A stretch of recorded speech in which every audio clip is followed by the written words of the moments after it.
Let's see what message Spirit has for us today. I'm first going to pull cards from Work Your Light Oracle deck by Rebecca Campbell, spiritual support staff, spirit guides, higher self. I welcome you all to give us the message that we need most now for our highest good and for the highest good of all. What message do you have for us, Spirit?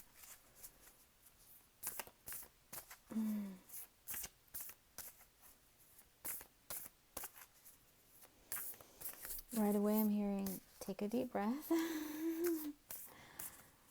I invite you to take a deep breath right now. And we got trust the niggle. Trust the niggle. What is the niggling feeling trying to tell you?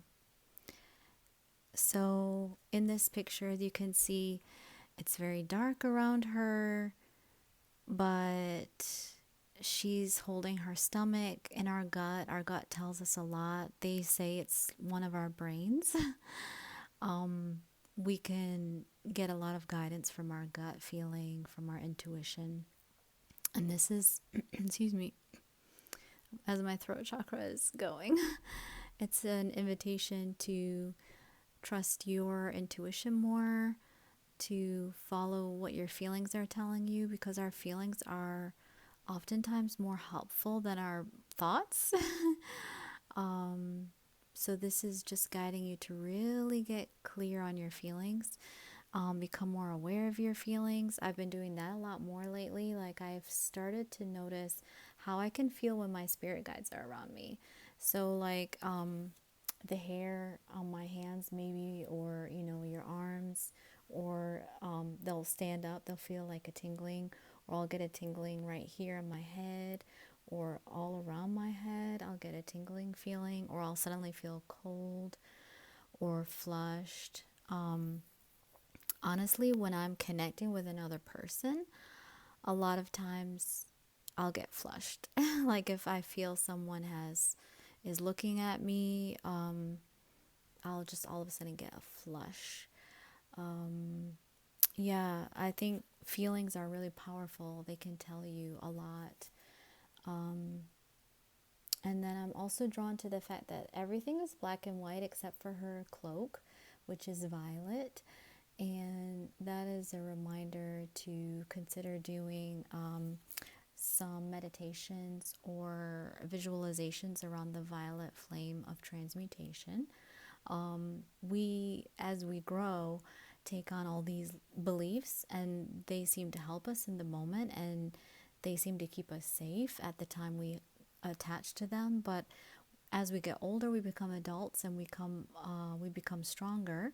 We can realize that these are limiting beliefs and they no longer serve us, and we don't need to hold on to them anymore. And Saint Germain, with his violet flame, he loves to step in and help us to release those, so that we can expand and grow and move past those limitations and really explore our highest potential. So that is that card. I love that message. And also I'm looking at the card again, and I'm seeing like all the clouds, and it looks like it's rainy and dark. You might right now feel like you're in like almost a winter phase. I know it's fall here right now, but you might be feeling like you're in a winter phase where you have to like everything's dying, everything's silent, somber, quiet.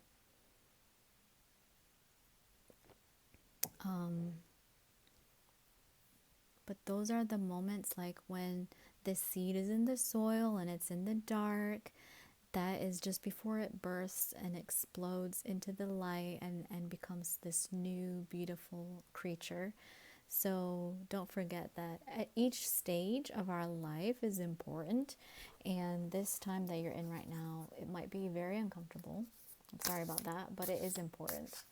Even those uncomfortable moments, they're not less important just because you're not super happy and super high and positive. Even the lows are important for our path and our growth. Please, Spirit, give us another message that you wish for us to hear right now. Actually, I'm being called to use this other deck for a moment. The Starseed Oracle, also by Rebecca Campbell. I love her decks. I love her books. She's amazing. Spiritual support staff, what message do you have for us, please? I love how easy these decks are to shuffle. Baby steps. Action. Follow your intuition before it makes sense. We were just talking about intuition. Yeah, so take surrendered action. I love the phrase surrendered action. It means that, if you're thinking about doing something, don't just think about it. Think, how can I make it perfect? How can I do this efficiently? What would be the best first, second, third, and fourth step in the process of doing this thing? You could get analysis paralysis very easily if you do that, where you just have so many thoughts and options and ideas, and then you don't do anything, and then you're left with nothing except thoughts, and time has passed and opportunities passed. So this is an invitation to take surrendered action, which means you have an idea, you have a thought, and you're like, okay, what would be the first step to that, the baby step to that thought? Oh, is it go to the coffee shop and get myself a coffee because the coffee sounds really good right now? Then do that. And if it's easy to go to that coffee shop, then that means that is perfect. If you're noticing that there's a huge traffic jam, or there's construction, or the coffee shop's closed, or for whatever reason, that coffee shop is not an easy process to go there, or whatever your first step is, then that's an indication that you need to pivot, take a turn, think, okay, well then where should I go instead? And then you open yourself up to go somewhere else. Like earlier today, I was planning to go to a park, and I was like, I want to go to a park. And then the only park I could think of was this one park. And every time I thought about going there, I was like, oh, no, I don't want to go there. I love that park. But for some reason in that moment, I didn't want to go there. And I said, okay, well, no worries. I'll just get a coffee, and then I'll find out which park I'm going to go to once I get the coffee. Like, I let it go. I released needing to know the next step. I said, let me just get the first step done. And by the time I finished the first step, I remembered there's another park that I can go to that's easier and closer, and it's more fun. It just sounded better to me. And it was a more private park, and it was and I wanted to sit in the sun. Like, the main thing I wanted was to sit outside in the sun. And that park has a perfect picnic bench, and I sat in the sun, and it was lovely. And I was under a tree sitting on a picnic bench, and the leaves were falling. It was perfect. It was absolutely perfect. And I was like so thankful that I could follow my intuition and get to this beautiful moment.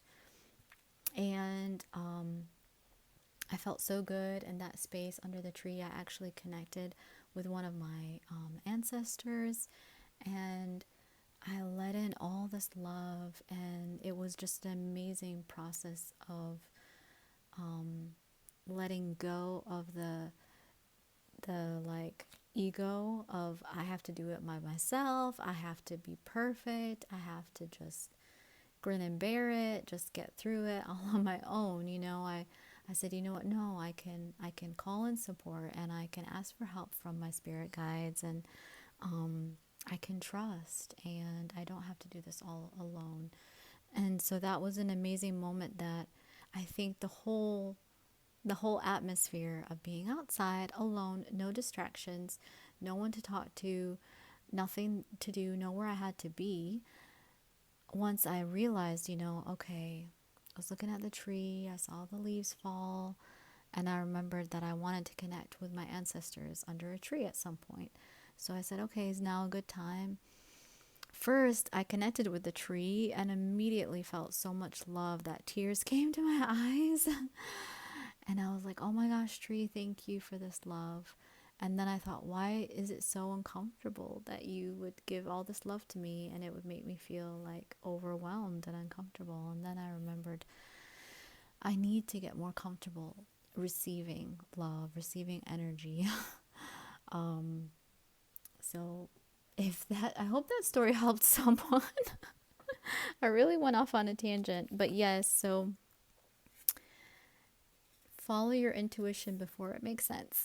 So I was just trying to illustrate a moment where I followed my intuition. It didn't make sense. I knew I wanted to go to a coffee shop. I knew I wanted to go to a park. I wasn't sure exactly where I wanted to go. I ended up going to a brand new coffee shop that I've never been to, and it was amazing. The coffee was so good. I loved it. And I met the barista. She was so sweet. She was so nice. She was smiling at me, and I complimented her on her earrings, and we had like a little chat. And it was like, it was really, she felt like a real person. You know, sometimes you talk to someone and they're just doing their job and they're going through the motions, and they're like, okay, can I take your order? And they don't really like look at you, but she took the time to look at me. She took my order. She asked me questions, and I felt her feel my energy. I don't know if you've ever felt somebody do that, but I could feel her like receive my energy. I don't know if that makes sense to you, but like sometimes you can just tell from someone's stance if they're like, yeah, how can I help you? Yeah, okay. And they're not like open to you. But if someone's like open to you and they're listening to you and they're like fully like facing you, it feels different, right? Like you feel like, oh, I'm being seen. I'm being like someone cares about me. This is a great feeling. Okay, so two cards fell out. Big picture thinking, Pleiades energy, visionary, inspired ideas. Gorgeous. See, there's like a doorway there. So, there are so many moments in our life where we are given an opportunity to step up in a bigger way, to go through this threshold, this doorway, and usually it feels like a step. Like it feels like you're making a shift. And and I'm trying to say that with so much weight because usually the shift is uncomfortable, because anytime we make a change, it's uncomfortable, right? So you are being invited to focus on the beauty of the bright future ahead, the path ahead of you that is filled with love, pink love, and it's a beautiful path, and you're meant to enjoy the path. Like you're not meant to suffer and then you'll get this beautiful reward. No, you're meant to enjoy every step along this path, and you're invited to really look at your spiritual support staff and ask for their help getting you through this portal of stepping up and expanding and growing. And if you are open to them, then it's saying inspired ideas. You will get inspired ideas. You will start to feel inspired more. The more you open yourself up to receive messages and to get ideas, and the more you're curious about your surroundings, or you're curious about this or that, you research this, you look at that, you Google that, search on YouTube this, and it can lead you to something inspirational, an idea. Maybe you want to try a new recipe. Maybe you want to learn a new language. I love learning languages.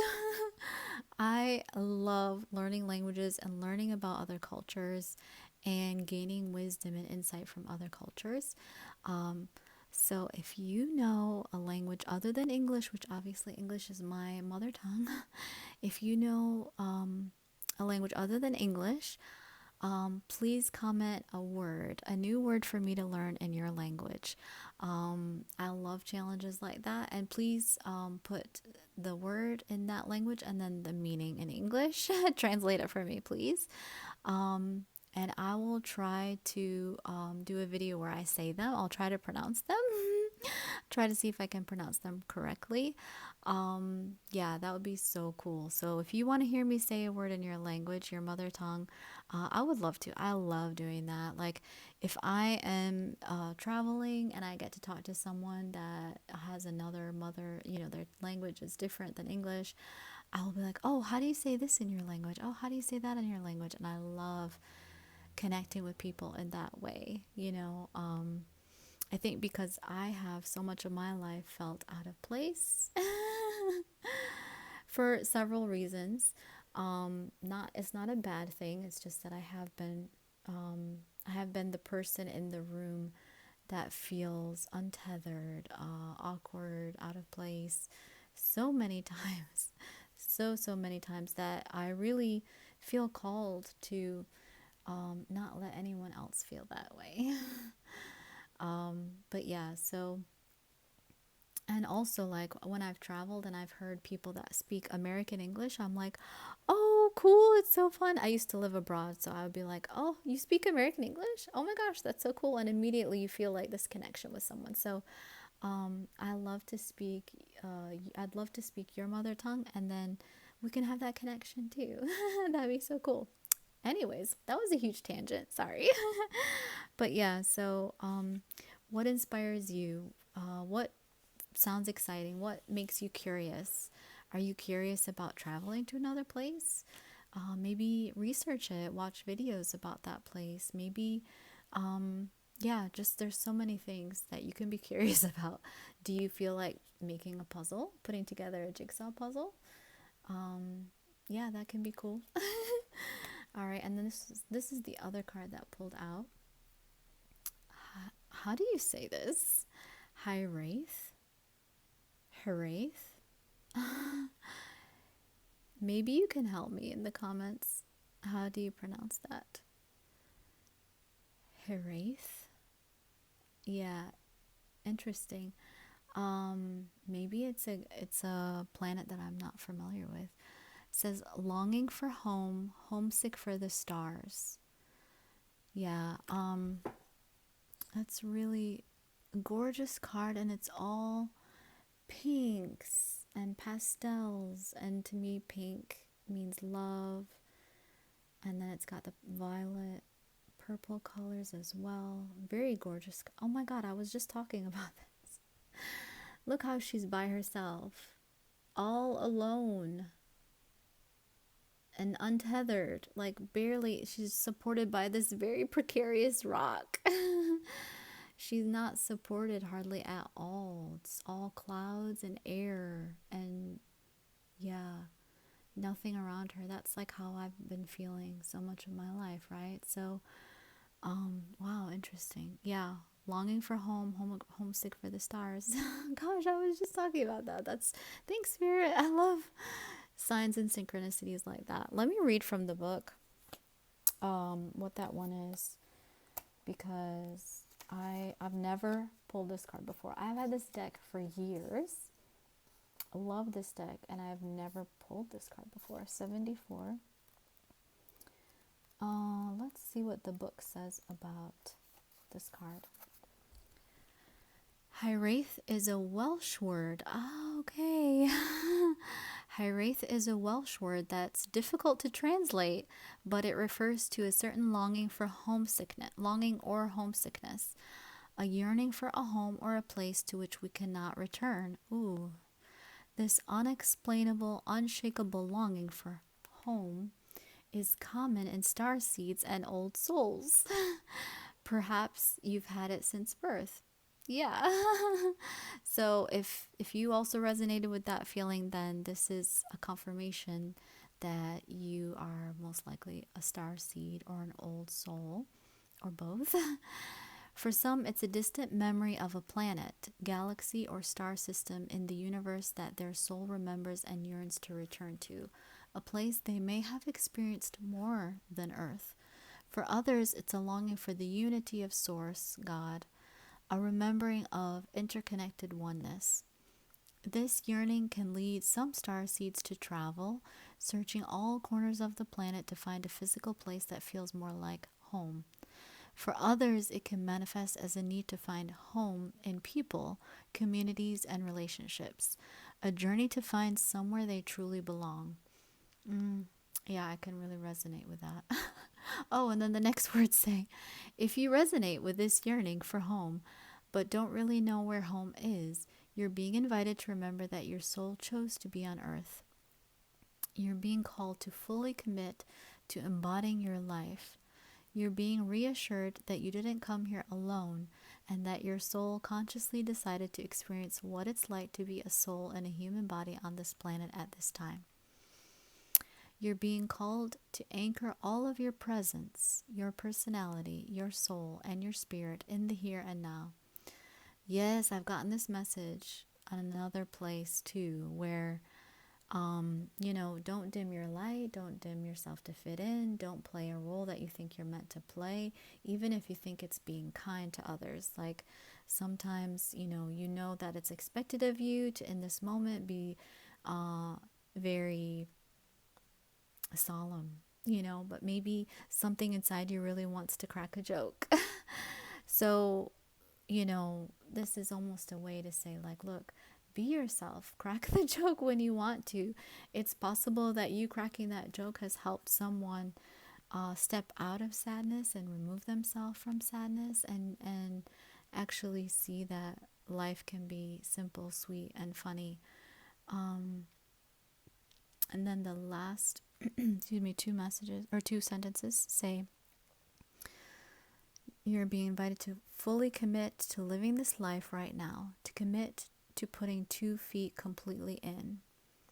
Yeah, so, yeah, that's beautiful. It's like, be as authentic as possible right now. And all those quirky things that you thought, oh, that's too weird. Oh, I don't even know why I like to do that. Why do I even like that? Like, that's so strange. No one feels this way.